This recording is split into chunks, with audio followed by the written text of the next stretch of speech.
Hello and welcome, everybody, to the Rundown. I'm your host, Winnie today, and I'm joined by Jeff, who you can follow on Twitter, the artist formerly known as Twitter, now known as X, uh, at Frank Barrett 119. He's also the co-founder of the Hot Hand Theory.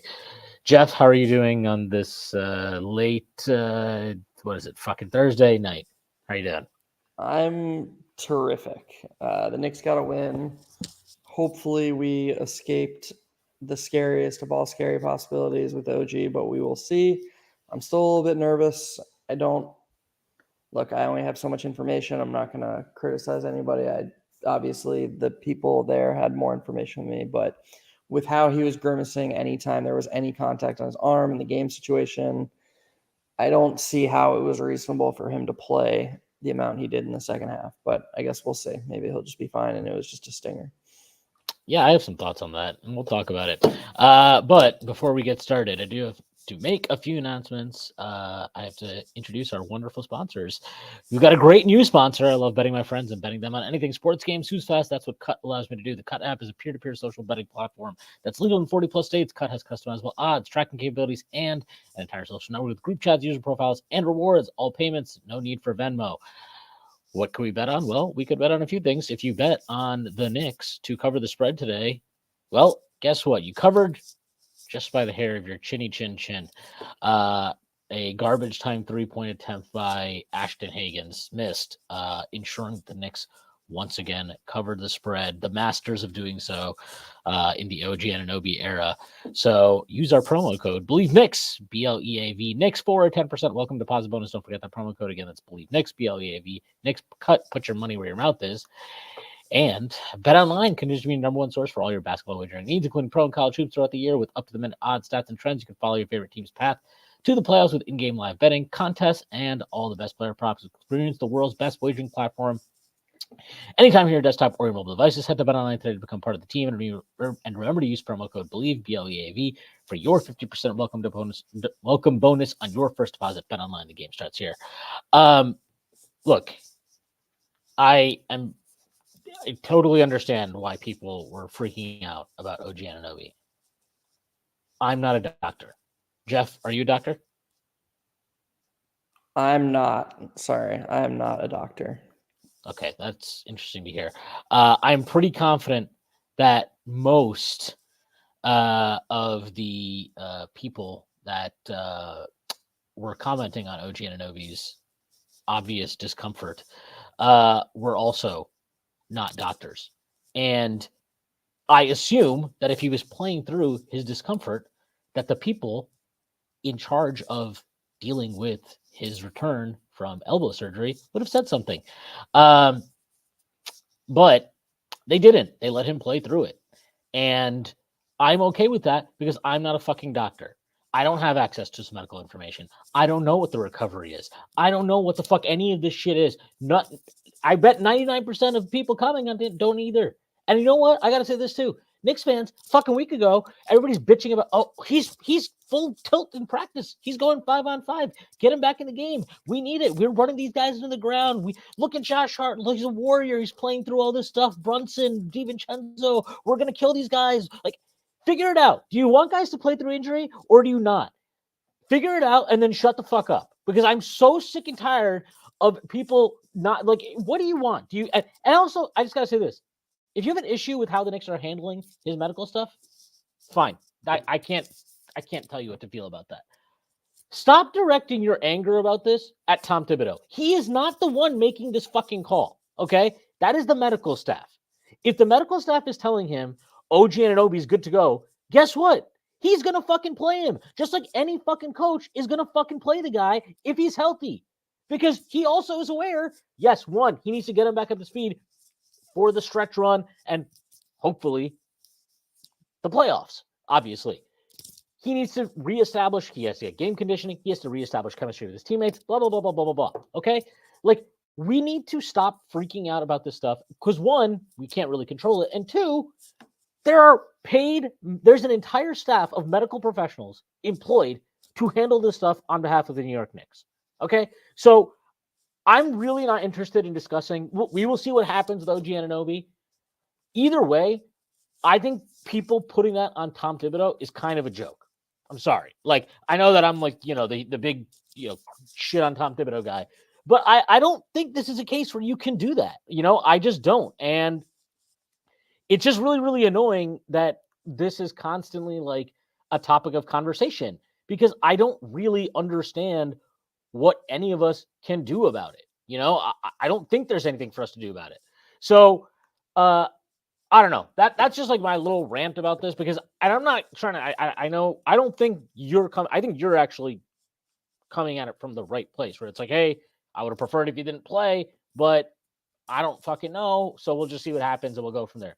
That's where I'm at with it. None of us actually knows. None of us is paid to make those decisions. I think it's okay if we just trust the medical staff. And in their favor is it's very obvious Isaiah Hartenstein has been on some type of minutes limit since he's returned. We know Jalen Brunson has not. I mean, I don't know. They keep wording it in the weirdest way possible. He's basically on some kind of like, if we can not play him a lot, we won't play him a lot. But if we do need to play him a lot, we can. Whatever you want to call that, a minutes recommendation. I think they deserve the benefit of the doubt. We obviously we already know that OG was practicing for a week or 2 weeks before he even got cleared to play, right? He didn't play that first Philly game, and I think you could almost guarantee that if he played that game, the Knicks win it. I don't even think that's a question. And they didn't play him in that. They pissed away a game as a result. I'm okay. I'm sorry. I'm just okay trusting them on this and going from there. Also, I wanted to pull this comment up. This is from Jason Lustbader. Spread was minus 12.5 to close, so not sure if you bet Knicks 12.5, you lost, I would know. Yes, if you did bet them at the very end, sure, but the line opened at 10.5 yesterday, then it moved all the way to 11.5, moved down to 10 at some point today, early in the morning today, then it moved back up to 11.5, and then I think it moved to 12, and then it got bet up to 12.5 after the news was out that Simons was also missing this game. So I'm sorry that you caught it at the end and you got kind of screwed there by, honestly, Jalen Brunson, one of the weirdest 45-point games I think you'll ever see. And honestly, you mean like worst, right? it was like some good shot making mixed in with like pretty consistently, I thought, selfish decision making. I did not think he had a very good floor game. There were a shit ton of possessions where he just dribbled the ball, and then he like didn't create anything, then had to throw it out to somebody, threw basically a fucking grenade to somebody with 7 seconds left on the shot clock, and it's like, all right, go create. And it was just, I did not care for his game today. I thought it was really, you talked about this on your pod with XJ, but he had 20, and I don't even know how many assists he had against Philly. But like, he just played the game that was in front of him. He made quick reads. He basically read what the defense was giving him, trusted his teammates. And I get it, guys, we're not hitting threes tonight, but like, I think that I thought even from the start of the game, he just didn't really let anybody else get into a rhythm. It was a very weird performance from him. And whatever, the Knicks got the win. He got 45 points, 14 of 30 from the field, but definitely not a game that I think, when you're remembering this Jalen Brunson season, I don't think this game is going to register as one of his great performances of the season, even if it is one of his highest scoring ones. Yeah, it was like the Knicks completely dominated the game from the second quarter on. They were up double digits for most of it. They lost the 3-point battle, so like they could have won by more if there was just like average shooting distribution. And I didn't feel like Brunson was a huge part of the like I thought he was the guy that was controlling most possessions, but I thought all the special things that were going into dominating the game, the unique things, the things that fewer people could have replicated, were done by like Josh Hart and honestly OG Anunoby again before the injury started to like Josh Hart and Deuce in the first half. And Deuce in the first half. Hartenstein in his spare minutes is really good on both ends. Like the Knicks actually just, aside from the Pistons players, kind of got a complete all-around performance. DiVincenzo was kind of everywhere. I thought of you again, Schwinn, because it's been a long time since we've talked about his his Oh my layup God. missing. Could not believe It's that. been months. I had forgotten about it. Yeah, I could not believe that miss. That's like the easiest. Like it wasn't even contested. He just Yeah. fucking, and that was a dime from Deuce. That was like, I mean, it was a phenomenal pass. I was like, oh yeah, that's right. You played quarterback in high school. I see it. But Also, like, shout out. I mean, I yeah, go don't know. ahead. I know I haven't been on every post game, but holy shit, a bunch of people are tuned in to listen to us. So we gotta step up our game here, Schwinn. I mean, Yes. yeah. Thanks to everyone for tuning in. That's pretty sweet. Yeah, I mean, to your point, the Knicks went 6 of 29 from three tonight. Just to kind of highlight these, I think somebody mentioned it in here, so I want to pull this comment up. This is from JL. He missed a shit ton of good looks from three. To be fair, yeah, Brunson definitely did. But Brunson shot 2 of 10 from three. DiVincenzo 2 of 8. Anunoby 1 of 4. Josh Hart 0 for 2. Bogdanovich 0 for 2. McBride 0 for 1. Alec Burks, I wish he went 0 for 2, but he went 1 for 2. He look, I want to say this. Bogdanovich did not play well tonight, but I'm watching him and I'm like, okay, I feel like one, I thought he got left with like 3 of his shots were just these awful like grenade situations where it was like, all right, you get the ball with like 7 seconds left, top of the key, nothing has happened on this possession. Go get us a bucket. I think that's a tough place to put him in. And just generally speaking, I'm like, all right, I can like see him trying to play within like a totally different team concept than whatever's going on in Detroit. I can like see him trying to like the 3-pointer he missed in the fourth quarter. That was a great possession. I mean, he moved, he played it off well. He got an open corner three off a 2-man game with Hartenstein. It was a really nice possession. I wish he had cashed it in. He missed it. Whatever.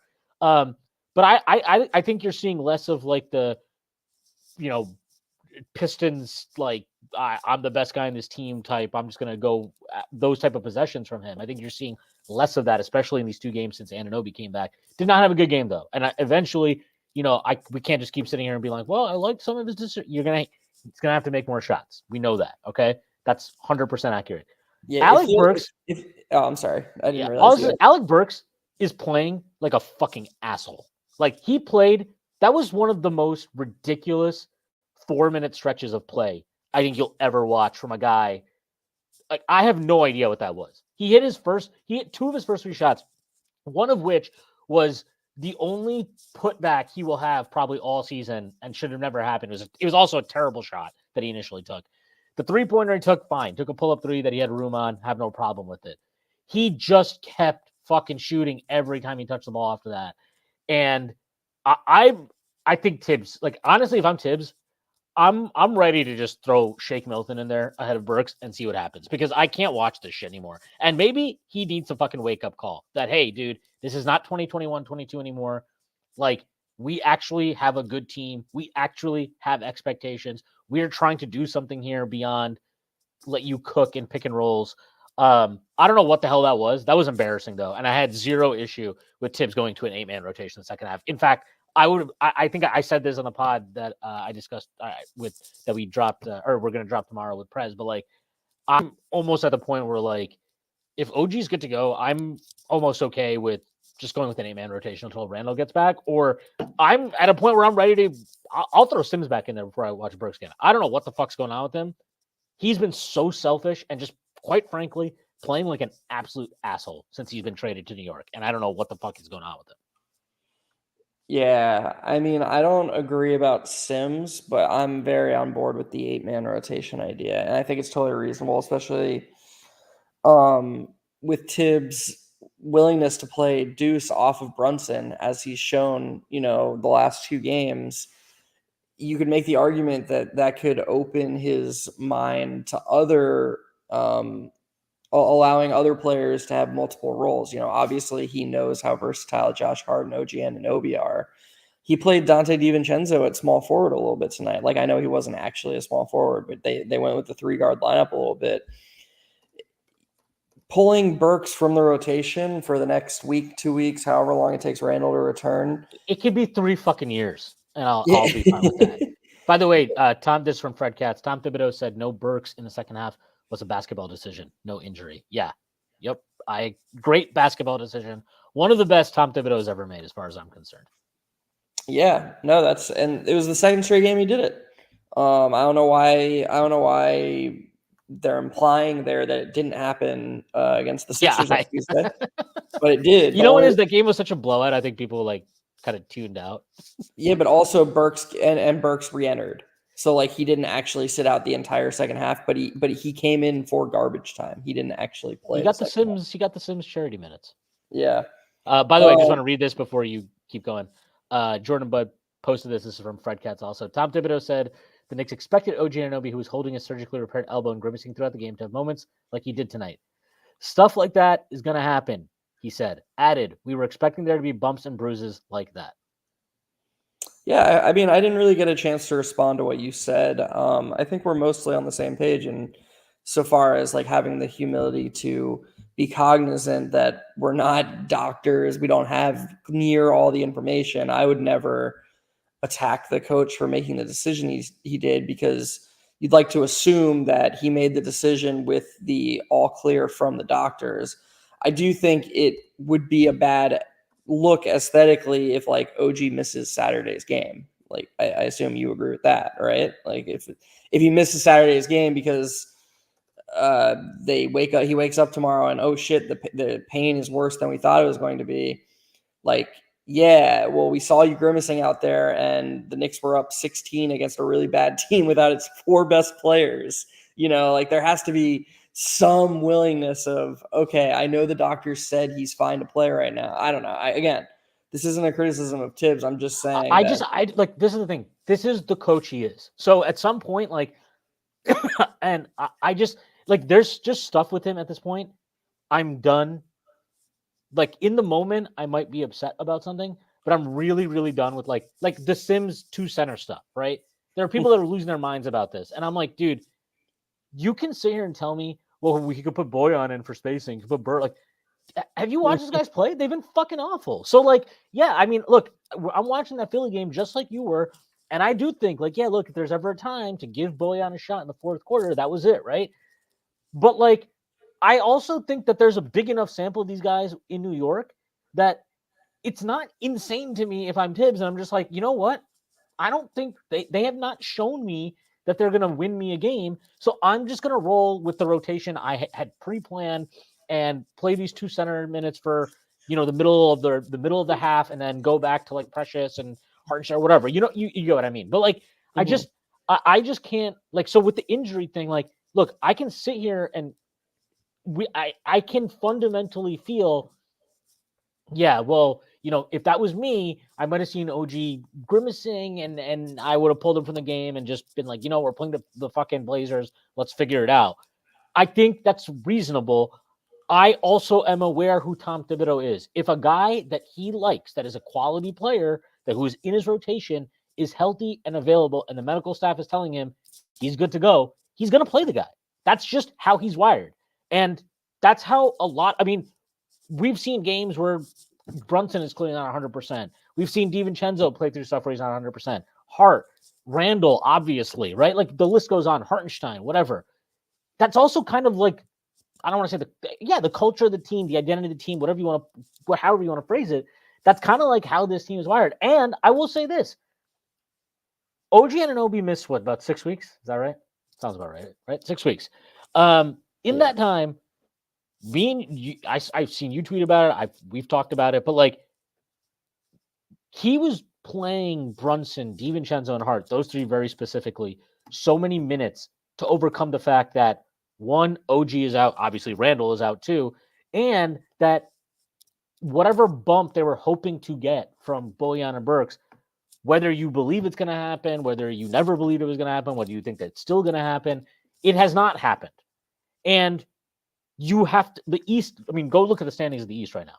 That fucking 3 seed, or basically like the 4 seed to the 7 or 8 seed is so tight.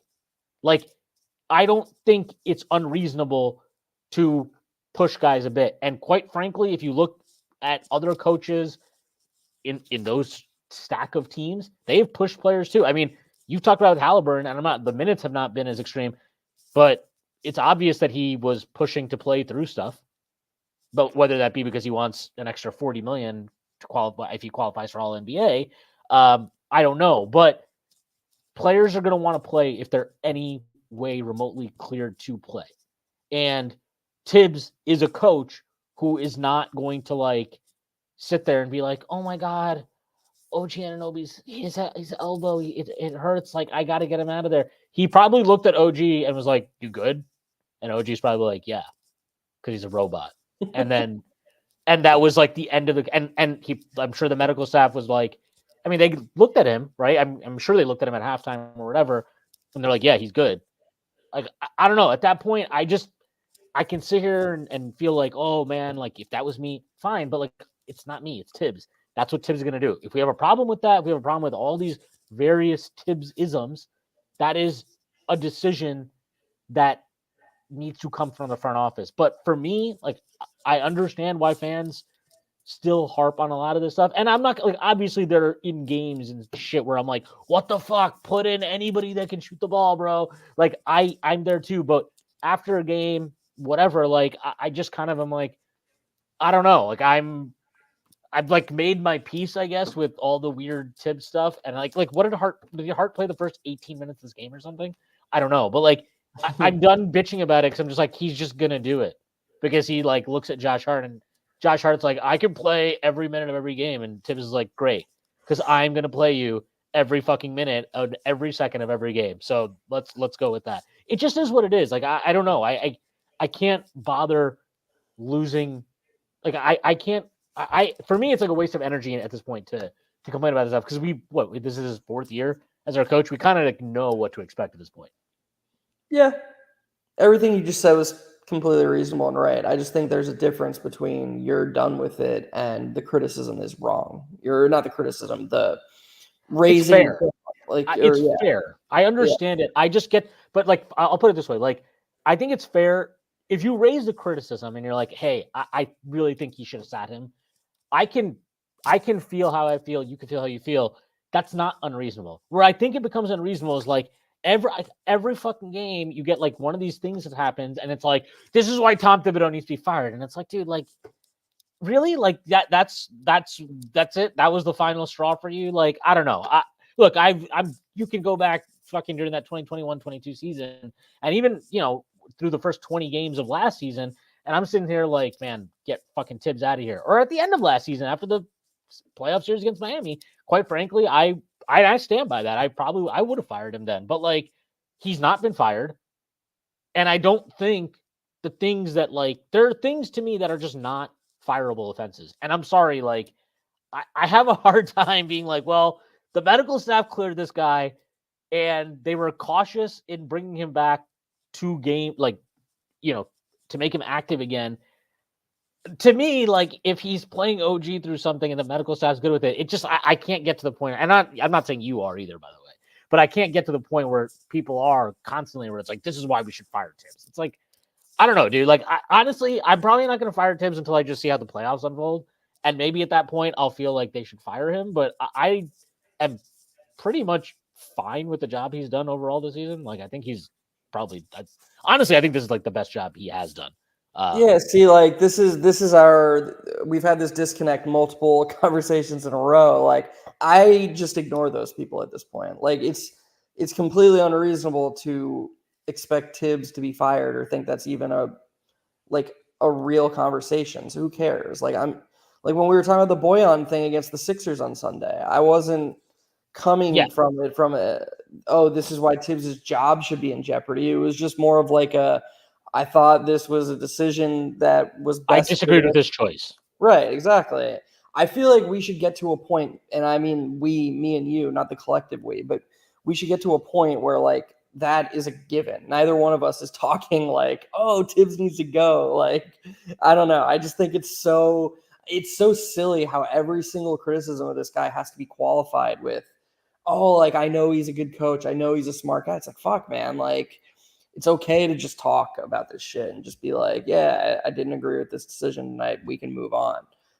And, to bring it back to the OG thing and kind of reel it in, again, we don't have all the information. So, like, what can we really say that matters? All I'm saying is that if OG misses Saturday and the injury lingers, I think it's reasonable to say that like overuse after there was a clear moment where he banged it up, nicked it up, even despite the trainers being like, yeah, he could probably go. And even despite, in your theory, OG being like, yep, robotically, I'm good to go.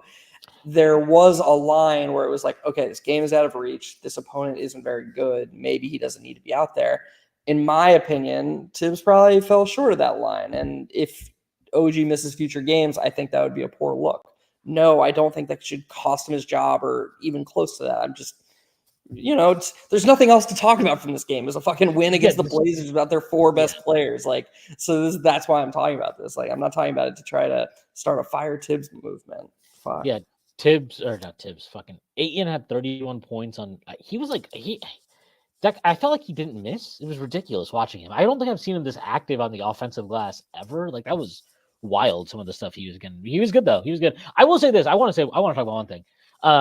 Whatever we want to say about Brunson, and I did not think he played a very good game, despite like it says something about how good of a player he is that he could score 45 points on 30 shots.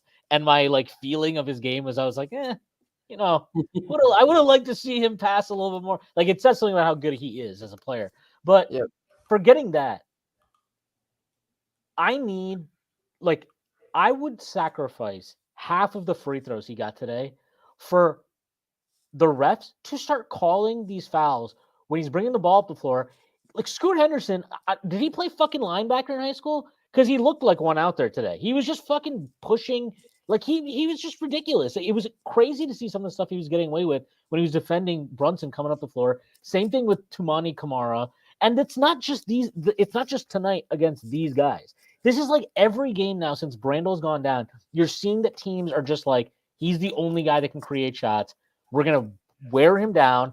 And the refs are letting them get away with it. And I understand, and I've talked about it too. Hey, Brunson plays physically, offensively. So I understand that refs maybe, they kind of give his defenders a little bit more leeway than they might in other situations.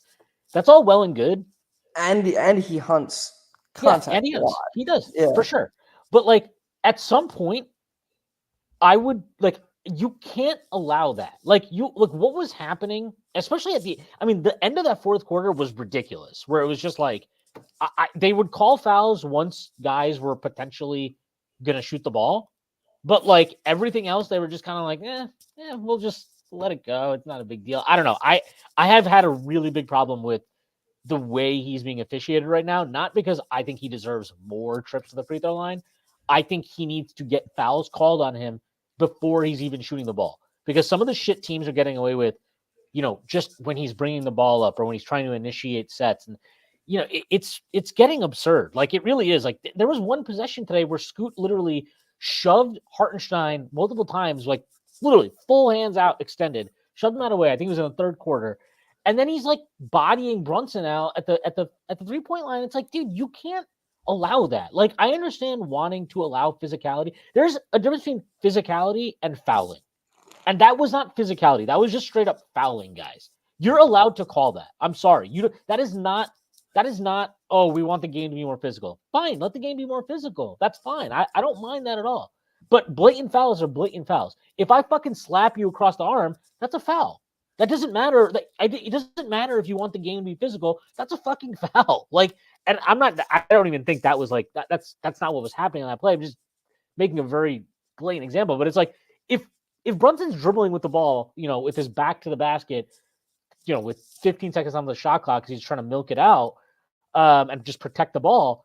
That doesn't mean that defenders should be allowed to grab him and push him, and that's bullshit. That's a foul. Call the foul. You're allowed to do that. You can call the foul there. And if anything, it sets the example, right? Hey, we're calling this. If you want to not call some of the and one stuff that he sells inside the arc, I would gladly sacrifice that for calling that shit outside, when he's bringing the ball up and trying to initiate offense. Because that's the stuff that really, I think it pisses him off. And I can see his frustration mounting. And it's not about the free throw calls. It is about those calls that they're missing, because teams are intentionally trying to grind him down.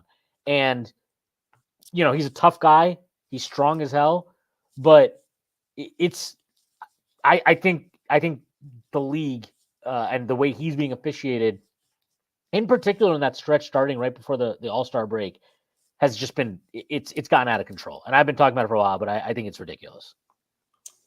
Yeah, I mean, I see what you're saying. I thought the Kamara possession that you referenced was kind of absurd, but I feel like the other way because like Brunson just couldn't get by him, and so he just like ran into him twice and snapped his head back. Like if I was a Blazers fan, that would have pissed me off so much because it was just like Brunson just dribbling into the body multiple times because he wasn't able to get by him. The Scoot possession you're talking about was absurd. I don't know how that wasn't a foul on Scoot Henderson. He had multiple possessions say that were just ridiculous. Like honestly, Scoot not fouling out of that game was a joke. He was. It looked like he was playing. Like it genuinely looked like he was playing football today. I could not believe that, man. It was the only thing I'll say is, I mean, we're talking about a game where the Blazers shot 16 free throws and Brunson outshot them from the free throw line. Like that's like I mean,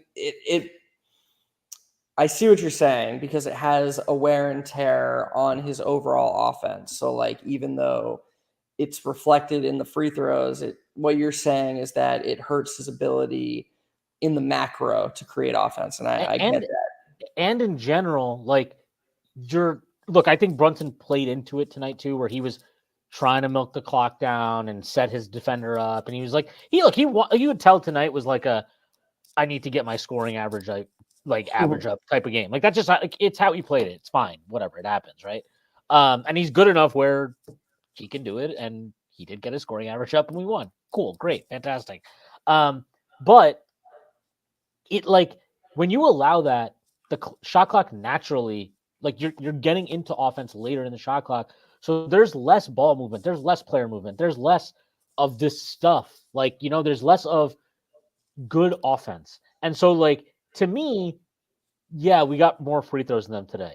Personally, I think we did deserve more free throws, but yeah, we got more free throws than them today. And Brunson outshot them individually. I get all that. I think that you would get I think they would have scored 105 either way, with or without those foul call, like without the shooting fouls, if they call the fouls I'm talking about. Because to me, those affect the entire flow of the offense. And that has ramifications aside from Brunson. Like in defense of some of his decision making, it's possible he comes up there and he's like, oh shit, there's already like 13 seconds on the shot clock. Like I'm not giving this to Josh Hart. I'm not giving this to Hartenstein. I'm like I have to just do this because that's what we have right now. If there's Randall out there, maybe it's a little bit different, but like he doesn't. So I can understand maybe why he played the game in a certain way also. But when you're allowing that type of physicality and you're allowing a team to just really like force the Knicks to get into their sets way later than normal, even for the Knicks, like it leads to the type of shit we saw tonight. And I don't know. I just, it's not just this game. I've been talking about this now for multiple games on multiple pods and if anybody's listened to them, you've heard me say it, but like, I haven't tweeted it because I'm like, I don't know how to tweet this in a way that makes sense. And I don't want fans of other teams to be like, oh, how could you complain about it? Brunson shot 16 free throws the other night. And it's like, dude, that's not what I'm fucking talking about. Like, shut up. Like, it's not my point. Because it's not my point. I don't think that he's not getting enough free throws. Like I said, I wish he got less free throws. I'd be happy if he got less free throws. But like, it's just not on the cards right now. So if this is how they're going to let defenses play him, then I think we should be ready for more of, the type of, and I think he's really taken the foul hunting stuff that you're talking about to another level, in part because it's like a destructive cycle, right? Where he's like, well, I'm not getting this call, so I'm going to keep trying to get that call. And then like, refs eventually wear down, right? They're going to give you some calls here and there. And he's really skilled at like that rip through move he has when he's driving is fucking awesome. He's fantastic at it. But like, it's just a really annoying cycle. But also something to remember, Schwinn, is we're an extremely physical team defensively. So like, it's more jarring to Knicks fans, one, because we correctly have a bias towards Brunson, but also two, because without Randall, he carries such a high usage. So like per game, nobody is taking more hits or having more like heavy contact that goes uncalled than Brunson. So it feels like relatively he's getting a bad whistle.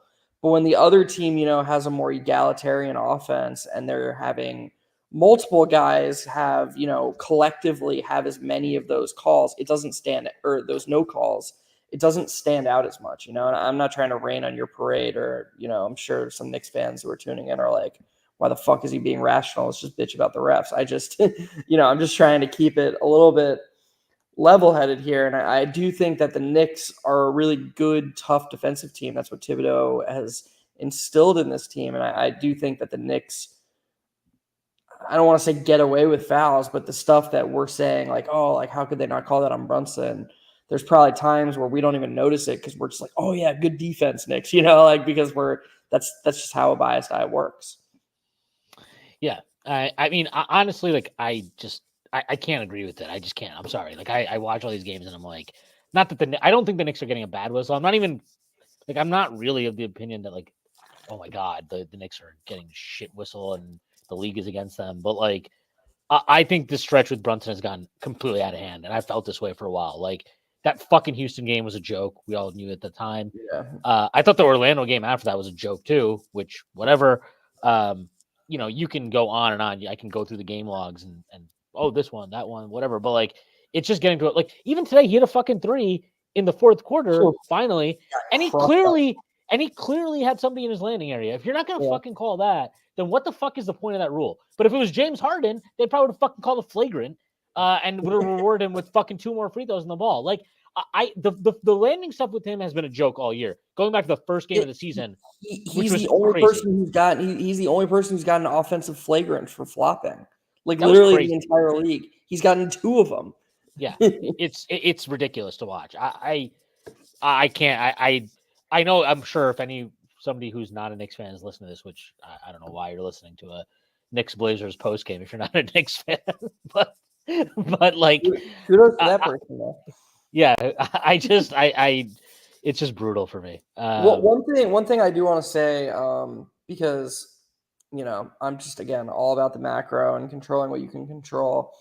I thought you brought up a really interesting point about how the defenders, and mainly the bigger defenders, riding Brunson up the court has forced him to isolate later in the shot clock because the possessions start later. And when you look at the Knicks pace data, they're down to last in the NBA in pace. And I'm curious if you are of the opinion, partially due to the contact and the physicality that opponents are getting away with against Brunson, if you think that the Knicks should make an asserted effort to play faster and just get into their sets quicker because of this stuff. I mean, I think, like, would I like to see them play faster? Yes, I would have liked to see them play faster for the entire time Tibbs has been the coach. I think it's safe to say at this point they're just not going to. Yeah. And Tibbs can sit there as much as he wants and be like, I'd like us to push pace and get out in transition. But, like, he only likes it in, like, extremely obvious situations, or if, like, Josh Hart does it.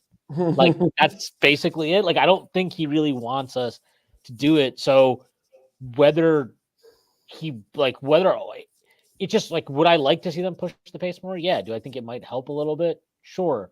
But that's not really what they're ever going to be. And, like, if you want to watch a team and watch how certain players can benefit from increased pace versus playing in the more, like the Knicks are playing at a pace that is basically different from, like, the rest of the league. It just is. But look at RJ Barrett. He clearly was not a good half court player against set defenses and struggled with a lot of that stuff. Go watch him in Toronto. Like, he's playing much more efficiently. They run a lot more. And I'm not, look, this is not like, I don't, and look, by the way, condolences to RJ Barrett and his family, obviously, with the passing of his brother, which is tragic. But, like, this is not about the trade and, oh my God, how could we never gave him the keys and all. No, it's not about that. Like, it's just, you see where sometimes that can benefit players, but Tibbs, this is what Tibbs wants. I think the roster has been constructed in a way to accommodate that preference of his. Their best players, I think, are better in Brunson. I think is actually pretty good either way. Like, I think he can play fast. I think he obviously can play in the half court. Like, that's not a problem for him. Yeah. I know Randall, like, he loves to do the coast to coast, thing, but like, I don't love when Randall does that. It's definitely an adventure quite often. But I don't think that's really where he's most efficient. And before, it's unfortunate he got injured because I thought his play, like the 2 months leading in, like prior to the injury, after he'd kind of recovered from his offseason surgery, um, it was as efficient in terms of like, I don't know the percentages or whatever, but just in terms of his, like, the economy of his decision making, his movements, his, like, everything was just so, it's as in control as I've ever seen him. I think I even said this when they played in my against Miami, that last game where he got hurt, but like, I think he's, Randall, to be one of the best players in the NBA, you do have to have this like internal belief that you are one of the best players in the NBA. Like, you Yeah. can't just be like, I'm a humble guy and I just happen to be talented. Like, no, you've got to like really believe, hey, I'm as good. Like, you can, I've thought the entire time Randall's been in New York, like, doesn't matter who he's on the floor with, like, he thinks he's on that level or better than those guys or whatever, right? Um, and I think he's believed that, but I've always felt like doubt can creep into his mind. And that game against Miami, that was the first time I've really watched him play against Miami. And like, he didn't even start that game that well, but at no point did it affect his decision making. Did he get frenetic? And in my head, I was just kind of like, dude, this is like the first time I think I've watched him, and he doesn't think he's better than Jimmy Butler or Bam. He knows he's better than Jimmy Butler and Bam. And like, honestly, the way he was playing at that time, I I don't think it's like that crazy of a thing to think. He destroyed them in that game. He was awesome in that game. And I just think that like, I don't know. I don't even know how the fuck I got here. The point being is like, I think that happens because of the half court, all that stuff.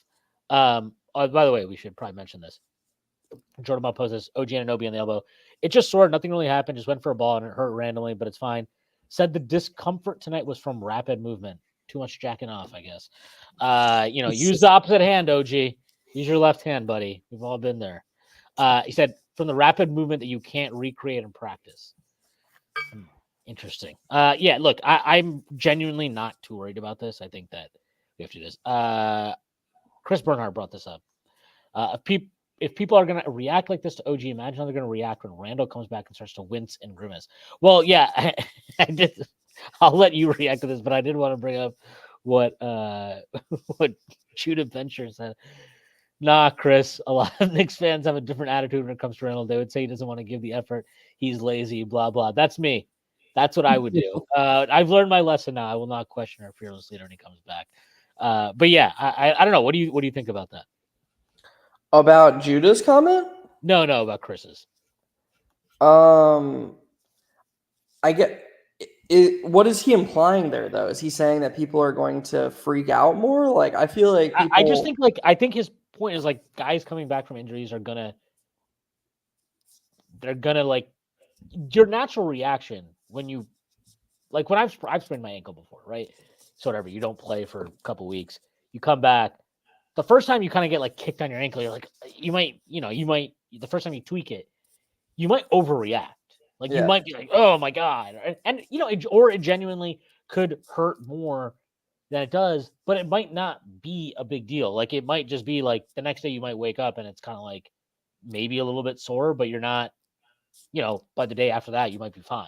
So like, I do think that people just need to understand OG coming back from this elbow, he needs to strengthen it. He needs to continue to strengthen it. I think he's even mentioned that before. Keep working on that.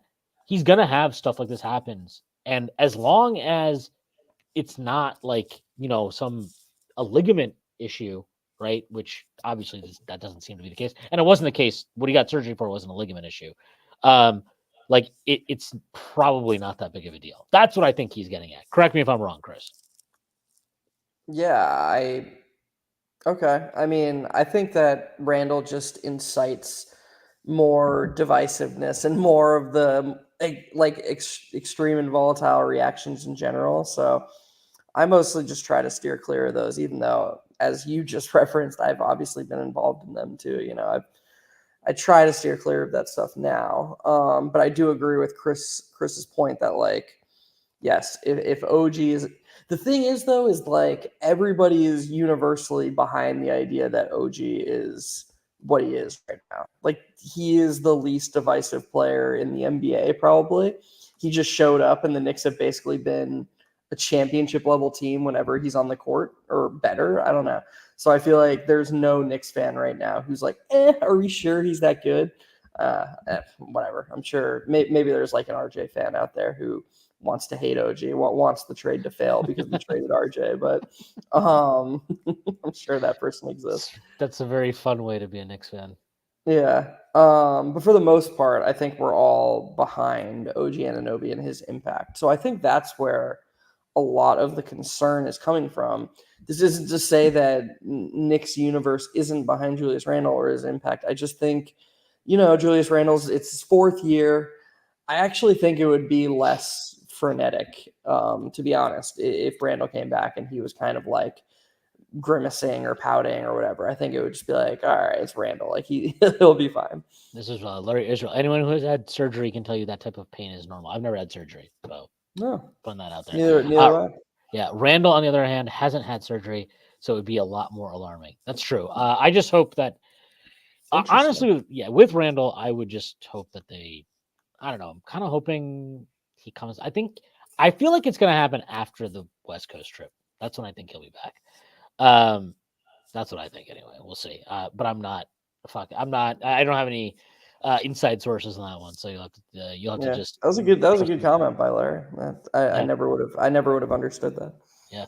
Larry Israel, the loose bodies and OG's elbows were removed, or an elbow. I shouldn't say elbows. I don't want to freak anybody out. Just the one elbow. The loose bodies and OG's elbow were removed. It's not a ligament. There really isn't something to hurt. Right. Yeah. I mean, was my understanding. But again, I am not a doctor and I lose my brain. Like my brain cells are precious to me and I can't waste them on trying to understand medical terminology that will go in one ear and out the other. This is Jordan Bell post. This is from Chauncey Billups.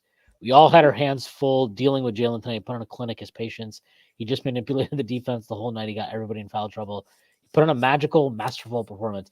Hey, beauty's in the eye of the beholder. I did not feel that way, but like, look, again, he had 45 points. So who the fuck, like, who am I to say, or like, what the right takeaway of Jalen Brunson's? Dude, this quote just reminds me of like, man, that was one of the most absurd Mike Breen games I've ever heard. Like that was so. Did you like when he explained why Ayton got a technical? Yeah, he bounced the ball high. Like, yeah, all right, Mike. So there was that. He was like, "Oh, that wasn't like an angry at the refs technical. That was but so there was that, and then there was he basically spent the whole game filleting Josh Hart, which was like, okay, at least it's deserved lately and tonight. But it seemed to go a little far tonight. Like he was loving him some Josh Hart tonight. But then he just makes winning plays. It's like he just dude, like you get like we get it. It would be like the most. It would be like, look, I do think Josh Hart. I know that he only was a +1 tonight. I thought he was the best player on the floor tonight. He's awesome. But yeah, it was getting to like some crazy levels with him today. It was like getting uncomfortable. But then my favorite comment of the night was when he was like, "Oh man, it would be great to see a mind like Chauncey Billups get a full team." I was just like, dude, what the fuck? Yeah, like I do think Chauncey's look. I will say, like, considering how many guys they had out tonight, they could have easily rolled over. Yeah, they played really hard, and like, did I think some of it was like, it's like the thing where as a fan, I'm like, stop pushing Jalen Brunson, guys. That's mean. But I'm sure Tibbs was probably sitting there like, I love how hard these guys are playing for Chauncey. This is fucking awesome. Like he probably really respected that. Do you remember before I've talked about this before the 2014-2015 season, Zach Lowe, Bill Simmons, and Haralabob did like an hour or 2 hour video episode like previewing the season. Do you remember that at all? Yeah. That is like I've gone back and rewatched that like once or twice in the last 5 years, and what stands out to me is Lowe and Simmons trying to be like very political and like like not and trying because they're actual media guys, and Haralabob's just this gambler who doesn't give a shit and like will just say whatever he wants. And so there's this one part where they're talking about Monty Williams, and Zach Lowe's like, I like Monty Williams. He draws up some cool plays, and like, yeah, he just seems like a good dude.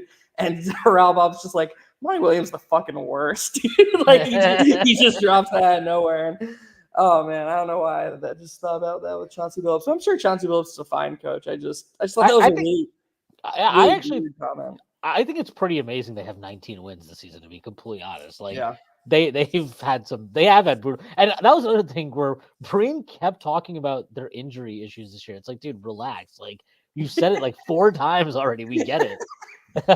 This is from Judah Bencher. What's sad is I felt the beginning of the game Monica was sounding good, but got dragged down by Breen into talking about stupid shit like how special Matisse Thybulle is. Dude, that Matisse Thybulle thing, he's like, this is one of the best defenders in the NBA. I was like, dude, are you fucking kidding me? Are we still doing the thing where we pretend that Matisse Thybulle is like some special game? Like, he's not OG Anunoby, dude. If you are one of the best defensive players in the league, I promise you're not going to be stuck in some fucking hellhole rebuilding team like Portland right now. Give me a break, dude. Like, enough. Like, it's just ridiculous. It was just, he was on some different level tonight. This is Larry again. When you have surgery, getting back full range of movement is a big thing. Sometimes you will extend it and it's eye-opening, but in the end, it's a battle of regaining confidence. I like this comment. I want to read these two. Jordan Bud, this is a Jalen Brunson quote. Jalen Brunson on OG and the elbow pain. I feel like if he's hurt, he wouldn't play. I think a lot of us have mindsets like that, but he went back out there, so that's telling. Yeah, they probably just put some Bengay on it. They're like, you're good, dude. Don't worry about it. JL, OG. It's like Varsity Blues. You're good, man. yeah. So give him the shot. Just give him the shot. The whole fucking team's like, dude, he's dying. Like, what is wrong with you? JL, will OG ever have a negative plus minus in a game? Larry Israel, throughout the game, I was tense about OG's streak and his overall plus minus. The answer is no. OG will apparently never have a bad plus minus. It actually just feels like it's impossible to lose the minutes when he's on the court. Like, that's how he makes it feel. It's ridiculous. The minutes with him and Hart are basically like the greatest minutes of all time. It's really funny. I want to just mention this. I think there's not much to say. Here we go. Good quote. OG Anunoby, who aggravated his elbow tonight, said he will play Saturday in Sacramento. That's the plan. I wasn't thinking about not playing. So suck it, Jeff. Fuck you. I want to close with this, and I think this is an interesting conversation. Dante went 4 of 12 from the field, 2 of 8 from 3, 12 points, 5 rebounds, 3 assists, 2 steals. Should have fucking finished 5 of 12 for 14 points, but he wanted to smoke a fucking layup, asshole. But like, are you worried at all about his recent overall dip in 3-point shooting? I'm personally not. I just think like that's the nature of 3-point shooting at volume, is you're going to have ups and downs, but I'm curious about what your thoughts are on that. Yeah, no, not at all. Regression was always coming. He's not the greatest shooter of all time. So I think he's pretty firmly, in the 37 to 41% range. Sometimes that's going to be higher. Sometimes it's going to be lower. He's a really good shooter. I think we've seen no player is going to be what they are at their ceiling all the time, but I think some of his best moments have shown us what he's capable of. And what he's capable of is a really important player to this team because he's almost entirely additive in the sense of his impact. He can move without the ball. He can shoot off of movement. He can defend multiple positions. He's a sneaky rebounder for a guard. He's a good cutter. Pretty much the only thing he's bad at is finishing, within 10 feet. But that's okay because he's also, that quote he had with Fred Katz where he talked about his self-awareness and not feeling like he has to prove anything to anyone. He knows what he is. Humility like that is just so much of the battle, and not just in basketball, in life. Like just knowing what you are, knowing what you can't do, having the humility and understanding to lean on other people for the things you can't do. That's what Dante DiVincenzo is representing in New York, and that's why we're seeing the best version of himself. So, 10-game stretch where he shoots below 35%, that doesn't worry me at all because I think he should have confidence every time the shot goes up. I think he does have confidence every time the shot goes up. And the truth of the matter is that when it's just Brunson as pretty much the only initiator without Randall, his shot diet is harder. So like Yeah. we forgot that. Like his shooting in that 15 to 20 game stretch or whatever was crazy outlier levels of good. But that was before accounting for the situation. It was a subpar situation. He was making impossible threes over and over again. Yeah. That was just always going to come back down to earth. It doesn't worry me at all. Yeah, and I think this comment from Chris Bernard kind of ties into this. To be fair, we also need to be behind Julius because he isn't good.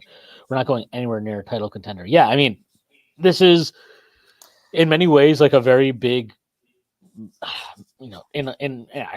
I think it's fair to say this. In some ways, it's a make or break season for Julius and Tibbs, as at least as far as I see it, in terms of like what is their future with this organization with the Knicks as currently constructed. Because, and I know like with Randall now with this shoulder thing, it's kind of thrown. There's a lot more nuance that needs to happen with that conversation. But like, we really need him to be good, not just to be like, all right, well, now we can feel better about committing to him moving forward long term, right?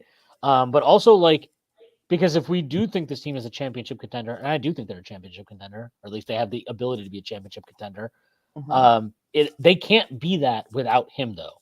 And it can't just be like him out there. Like he has to be a real difference maker. And the thing is, when he creates shots like for our 3-point shooters, which Brunson just can't, and nobody else can really. Like he commands attention and collapses defenses in a way that nobody else in this team can replicate. Especially with RJ gone. I mean, RJ was a lot of not so good things in New York. We all know that now. He's way better in Toronto. Good for him. Glad he is in a better situation. Yeah, it's sometimes you have to leave to find the spot that's best for you. The Knicks are littered with these guys, right? So it's fine. I'm happy for RJ. I think you can make the argument that the one thing he consistently did do really well was force collapses. He didn't always make the best decisions after forcing those collapses. Very kind. But he does have a unique ability to get to the rim. And yeah, I mean, enough talking about RJ. But I do want to echo your thoughts and your just well wishes to RJ and his family. Once a Knick, always a Knick. That's just maybe not everyone knows this. I lost a sibling within the last year. It's a really shitty thing to go through. It's pretty much something that changes your life forever. So I do feel a certain level of kinship or just extra sadness for RJ, and I'm just wishing him and his family the best because that was just terrible to read. Yeah, and like he was a Knick for 4.5 years, so guys like that you're always going to have some connection with as a fan, I think.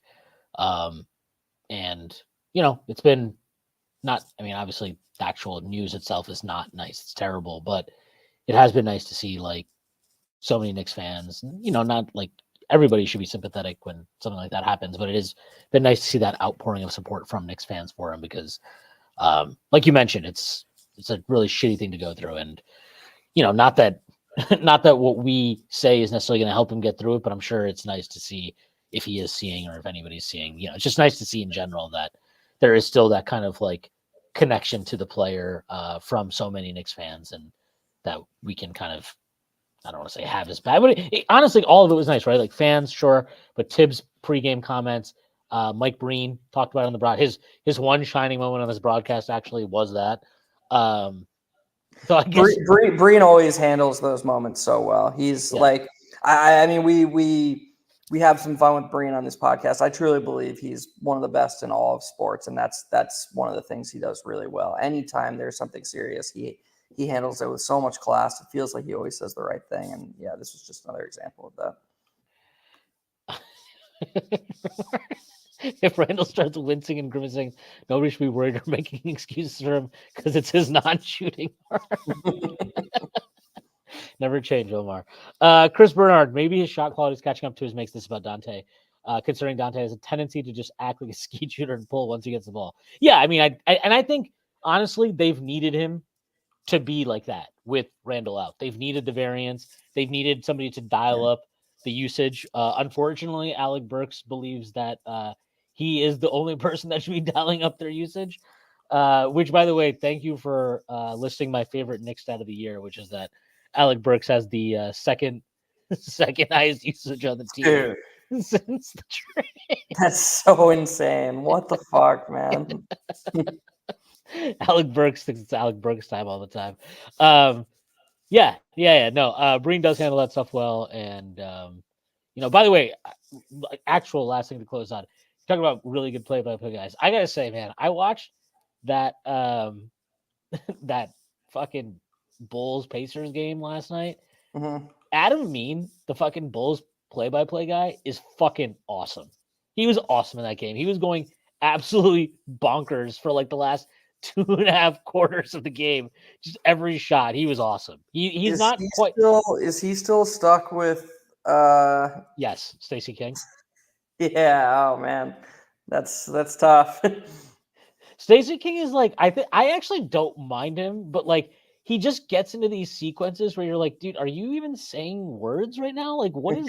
He'll just be like, oh, DeMar, don't do it to him. I'm like, what are you talking about right now? He made like a fucking 10-foot jumper. Like he does that like 70 times a game. Relax. No, I thought he was awesome in that call though yesterday. Adam Amin. So shout out to him, one of the best play-by-play guys in the league. Even if his There's partner, I feel like the more I hop around League Pass, I've become impressed. Like I still feel extremely lucky that the Knicks have Breen and Clyde. I think they're, of course, I have a bias, but I do think they're head and shoulders above pretty much the rest of the league, or actually just the rest of the league. But I am pleasantly surprised most of the time when I listen to other teams' booths, and I'm like, yeah, all right, they're doing fine. the Hornets guy is the best. He's Yeah, Collins is awesome. I can't believe there are people who don't enjoy that. Like, yeah. dude, he's in Charlotte calling this team that's like, speaking of Charlotte, how crazy is it that this is relevant to tonight's game? Like, remember how lambasted they were for taking Miller over Scoot, and now He's been really good. Yeah, he's been really good. that's wild. I can't believe that Miller is actually just like looking like mini Paul George, and Scoot Henderson has been just as brutal as he's been. Holy, tonight was just rough. Yeah, this is probably one of his better games too. I really liked, and we haven't talked about it tonight much. I really liked Monica McNutt's comment about his shooting form. I thought that was really good analysis from her. Like not all bad shooting from young players is created equal. Like you watch the Thompson twins, for example, and obviously they're an extreme negative, an outlier towards the negative. They have such a long way to go to even be like respectable, and they kind of have to find a shot to be anything more than what they are. But like Scoot's numbers are really bad, but then you watch him shoot and you're like, okay, I see a path to being like a league average 3-point shooter. It's not like he's just like his form just isn't totally busted. And I thought that's an important discrepancy to realize. And I thought that was a really astute observation by her. I thought she did a really good job. It's definitely an astute observation, and definitely one that Clyde would have just been like, Mike, they say this kid Scoot can't shoot. He would have been like in front of his own bench, another foray in front of his own bench. He loves the in front of his own bench one. That's like one of his favorite things to comment on. This will be a good thing. I know that this is near and dear to your heart. From Omar, Tibbs really went to Brunson Deuce backcourt once again, even with Dante at the 3. Yeah, great to see. And Deuce, look, he still has got to, like, especially that third quarter, fourth quarter stuff. Like, he's got to have the fucking balls to, okay, we just had 2 bad possessions. I have to like do something now. It's up to me. I have to kind of control the situation. That doesn't mean you have to, call your own shot or whatever, but you have to organize the offense. You have to get things situated. You have to get the team into the offense. That's something he has to build upon. But the first half, I thought he genuinely changed the game. And I know it sounds a little ridiculous to say considering we're playing the fucking skeleton crew Blazers, but as soon as he came into the game, the defense tightened up. The Knicks they were able to string together stops. They got good shots on offense. That was a really, really impressive half from him. And to Omar's point, because of that, Tibbs extended his minutes to play along with Brunson. And it seems very clear at this point, Deuce is ahead of the pecking order for sure of Burks and also even Bogdanovich. Yeah, and you called that like a month ago. We actually argued about it, and I was wrong and you were right. To be fair to me, I didn't see a world where Burks would play this bad. Like I was like, I assumed he would make it at least kind of tough on Tibbs. And I didn't think he had to do much to make it tough on Tibbs because we know how much Tibbs loves Alec Burks, but holy shit, has he been bad. I mean, it's actually wild how like Grimes, I don't know if you know this, but Grimes is like 0 for his last 20 from 3. Yeah, he's been really fucking ass. Is Burke shooting worse from 3 or something? Is that what you're about to tell me? No, but what I'm going to say is that Grimes being so wildly mediocre and just the short-term results looking as bad as they are have almost like masked how poor this trade should look for the Knicks. Like, because if Burks is out of the rotation in the playoffs, which it seems like he's on his way to being, and Tibbs clearly doesn't trust Bojan at all, like he, at least his defense, he clearly hates his defense. And like anytime, you can just tell with Tibbs what he doesn't like. Like when he calls those quick timeouts, he only ever calls those quick timeouts when something he doesn't like is on the court. Like the one in the fourth quarter today was awesome. I love that one. Yeah, dude. 45 seconds to the fourth quarter, you know he's just like scratching the back of his neck, like, oh my god, these Bojan minutes. Like, he was definitely just like, Jesus fucking Christ. And you know what's funny is, I don't know if you noticed this, but like he calls the timeout and then he looks at the end of the bench, and I was like, dude, is he bringing Brunson back in already? Like, he cannot be doing that. Thank God he didn't. No, he was really pissed at Precious on that one because Precious just did not, like, he's supposed to wall up, and he just did not get back. And then if you notice, what he did do is he brought Hartenstein back in. Yeah, right, he brought Hartenstein for Precious. Yeah, I did notice that. But if Bojan's defense is going to be such a hindrance that Tibbs won't play him anywhere but backup small forward, like that's it. Like, we're not going to try at all to leverage the things he can do. And just like, yeah, you're just here to spell OG Anunoby for the 8 minutes I'm not going to play him. This is legitimately one of the worst trades ever if Quentin Grimes just can be a shell of himself. But Quentin Grimes can't be a shell of himself, so it's just like, yeah, I guess we all lost in this trade. Yeah, you know? everybody's a loser on this one. I do think I just can't believe Bojan will continue to shoot poorly. His track record as a shooter is too good. Yeah, I mean, XJ said the same thing on Hot Hand Theory. He was just like, give me all the Bojan stock, like, and maybe not in New York, but just like, look at his shooting track record, and it's just too good. Like, he's just not, he just hasn't forgotten how to shoot. That's silly. The thing is, though, and I will say, more credit to Tibbs, I do think that Tibbs has differentiated between Burks and Bojan. Yeah, no, because Bojan is, you can see him trying to like not be an asshole. He's like trying to adapt and play within whatever the Knicks are doing offensively.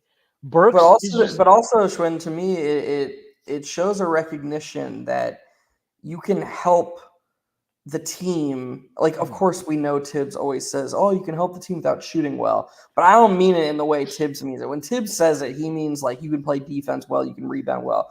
What I'm saying is like, you remember in Office Space when Peter's explaining to Jennifer Aniston about the tray at 7-Eleven? He's like, you take a penny from the tray. That's sort of what guys with good gravity do, is like every time down the court, they're just adding this little bit of impact that adds up over a long period of time.